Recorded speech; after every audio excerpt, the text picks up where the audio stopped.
During next hour, Rick Barry, final hour. Rick Barry was Larry Bird before Larry Bird. I can't get over tonight how excited I am. So, listen, I'm not trying to hide it. I'm not trying to BS you. I took out teams with 1% chance on the NBA ping pong lottery tonight. Here's the 11 teams with a chance to land him. New York, Cleveland, and Phoenix have the best odds at 14%. Chicago, 12.5%, Atlanta, 10.5%, then Washington. Then it kind of bleeds down to the Lakers and 2% chance. Listen, I like big. Okay, in the Fiesta Bowl, I'd take Ohio State, Notre Dame every year. It's nothing against TCU and Boise State. I like big. I like big moments. I've been doing this for 30 years. Regular season baseball games don't feel urgent. I like World Cups. I like Super Bowls. I like star players. I like big stuff. It's not that I don't watch, random, regular season college basketball games, but when you've been doing something for 30 years, you're looking for a little juice in life, right? Zion to New York is juice. So let me give you the 6 places, because some of these are a buzzkill. I mean, the guy ends up in Memphis, I'm turning my television set off. I might not even watch the NBA next year. I'd be so disappointed. Let me give you the 6 places that make sense to me and that feel big. Number 1, obviously New York, Madison Square Garden. It rejuvenates the franchise. It's got a Patrick Ewing 1985 feel. If you've been to the Garden, New York is just a different basketball environment. Loud, obnoxious, raucous, intense, urgent.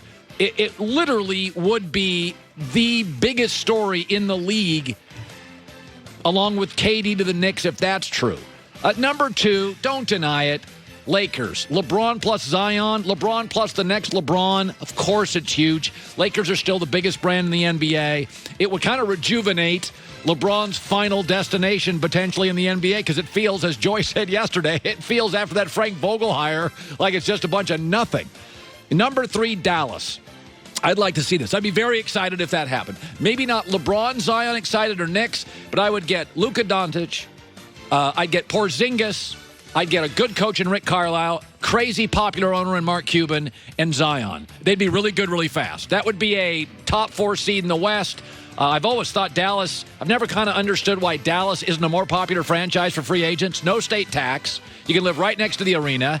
It's right in the middle of the country, so you never have a 6-hour flight anywhere. It's a nice place to live. I've never figured out why Dallas is not more popular in the NBA with free agents. I think this would be great, and they'd be great for the next 10 years with Zion and Luka Doncic. They'd be great for a decade. Number 4, Chicago. Chicago has never been the most brilliantly run organization. They can wear me out at times. But Zach LaVine, Lauri Markkanen, they got some shooters, and there'd be some comps to Michael Jordan. I mean, we've seen Chicago when basketball is big. It is a big Midwestern heart of the country, right in the middle of it. And we all still have memories of Michael. It'd be fun. It'd be fun to see Chicago, great American city, be fascinating. I'll say number 5 is Phoenix. They could work with Ja Morant or Zion. Ja's a better fit. But you know what? Phoenix has Devin Booker, a legitimate young star, kind of a Damian Lillard. Doesn't get talked about early, but great. You got a max contract. You got the DeAndre Ayton from Arizona. And then you throw Zion in. You're like, okay. People forget this. Phoenix was a really good NBA franchise, won a title years ago. Garherd, and this is not a dead franchise. They have been good before. They were good for years and years. Number 6 is, you'll be surprised by this, I think Cleveland would be okay. They have their point guard, and you know what? I've seen LeBron there, and it made it fun, and it would be fun to compare. Okay, the next LeBron replaces the last LeBron. It gave me a lot of shows, a lot of topics, a lot of segments. I don't think it would be bad for the NBA, and Cleveland has a weird way of winning this thing all the time. And then number 7, 8, 9, 10, I would be miserable and no fun to be around if those happened. I don't want to see John Wall's injury and bad contract with Zion. I don't want to see. Can you imagine Zion in an Atlanta Hawks uniform? This is simply not good enough, America. Out of the teams that are left that we've excluded of the 1%ers, that is the most tolerable situation. Atlanta? Yeah. Does Atlanta had 5 All-Stars and got swept by LeBron. I'm saying out of the choices that I don't want, that would be number 1. Yeah, when I was a kid, out of the choices I hated, Raisin Bran was the best cereal. But I wanted honeycomb and Lucky Charms and Count sugar Chocula. on Raisin Bran and make it tolerable. Barry just was my mom was into this whole health thing, and I was like, I got Count Chocula staring at me in the cupboard, and you're making me eat Raisin Bran. Joy with the news. No.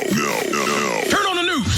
This is the Herdline News. So Jeanie Buss took over as president of the Lakers after her father's death in 2013. That year was also the last time the team reached the playoffs. And yesterday, Bill Plaschke said on the Dan Patrick Show that some of the Lakers' minority owners are growing impatient with the way that Jeanie is running the team.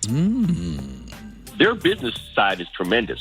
It's the best in town. It's one of the best in all pro sports. They signed the best TV deal in the history of pro sports. They're making a ton of money.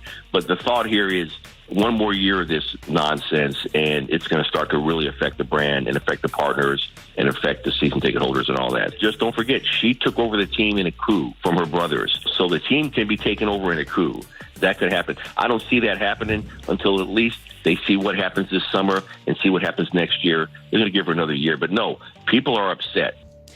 So the Lakers, they should be. The Lakers ownership group consists of the Buss Family Trust, Yes. which owns 66% of the team, which All each of right. the 6 children holding a share. Okay. Then Philip Anschutz, who owns Rich guy. AEG, Yeah, which he's- owns the Staples Center. Yeah, he's a rich dude. Yes, Edward P. Roski and Patrick Soon-Shiong, who owns the LA Times, who is also those are who Plaschke works for. Those last 3 guys could be the 3 of the 5 richest people on the West Coast. Yeah. Yeah, I mean, so. they're very influential people. Yeah. They're not the ones that you want to upset, even if the Buss family owns 66% of it. Yeah. I mean, he is right. The business side of the Lakers has never been in question, though. The brand of the Lakers survives on its own no matter what's going on. Joy, on the court. we just saw a story. You and I think you did this in Herdline about 3 months ago. The Knicks are still the highest valuation team in the league, and Yes. they've been not only uninteresting, they've They're been completely poor dysfunctional. for 20 years. Right. The winning has not been a part of that equation at all, and they're still the most profitable franchise. So the Lakers' business side's never been in question. But this is getting a little bit ridiculous. I mean, as pathetic as that protest was, that should not be happening with the Lakers. You know what? And we can all make fun of that protest, but those fans, that went viral. Yes. And you can make fun of those fans all you want, but they got a lot of national play.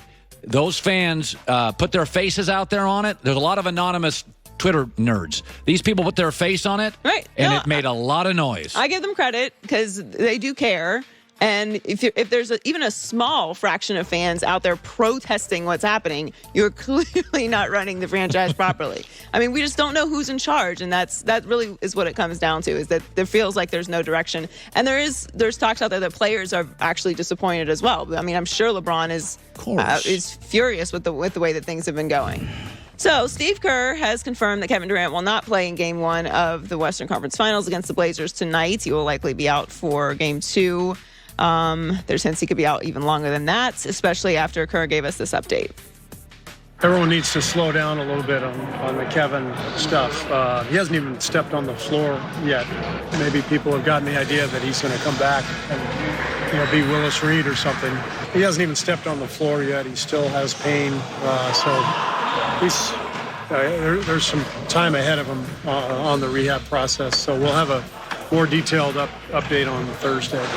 I think we all need to sort of accept we may not see Durant for the rest of this postseason.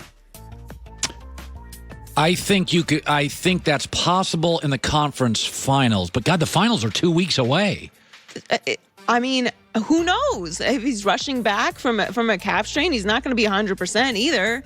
I'm sure he's going to want to come back. I'm sure they're going to try and aggressively rehab it as much as possible. Well, but you know. When I saw it, I assumed it was over. If they because win, everyone thought it was an Achilles, but I still don't know if we'll see him. If they win the first 2 in Oracle, you and I know they're just going to keep pushing him. They're just going to keep every time they win without him. That gives them the license. They're going to absolutely because clearly he's not on the floor yet. So Right. I mean, that's telling, though. Like, the rehab process really hasn't even begun because he hasn't even stepped on the floor.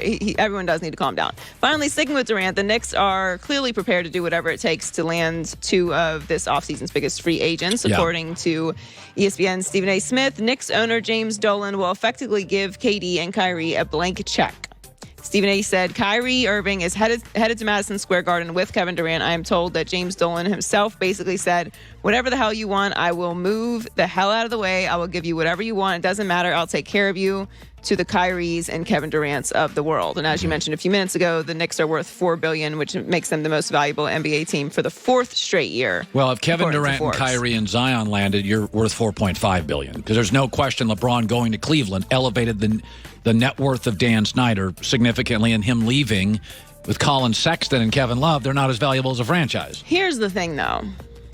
And while I do hope that does happen, because I think it's going to be good for the NBA and it's going to be fun and it's going to elevate a cornerstone brand of the league, I'll believe this when I see it. The whole owner that's been meddling and the dysfunctional franchise, all of a sudden you get the three of the biggest stars in the NBA, and all of a sudden you're just going to fade into the mist. We'll see. Yeah, we'll see. He likes, James Dolan's like in a band. He likes to be front and center. Right. I mean, that's just not believable. Now, if he's going to make a concerted effort not to meddle in the basketball side of things, I guess that's promising that at least he's saying it. Right. But yeah. Joy, good stuff for the news. Well, that's the news. And thanks for stopping by. The Herd Lie News. The ever-entertaining Bill Raftery next hour, Rick Barry, Chris Haynes. Let's bring on my buddy, the Doug Gottlieb, Fox Sports Radio, right after our show. Great seeing Doug Gottlieb. Good show. Listen this week, folks. He knows all his college basketball and NBA stuff. All right, I said this. Listen, there are things in sports that I'm excited for. When Harbaugh went to the Michigan, it's better than Brady Hoke, just because it's bigger. And I like Michigan. I like big brands.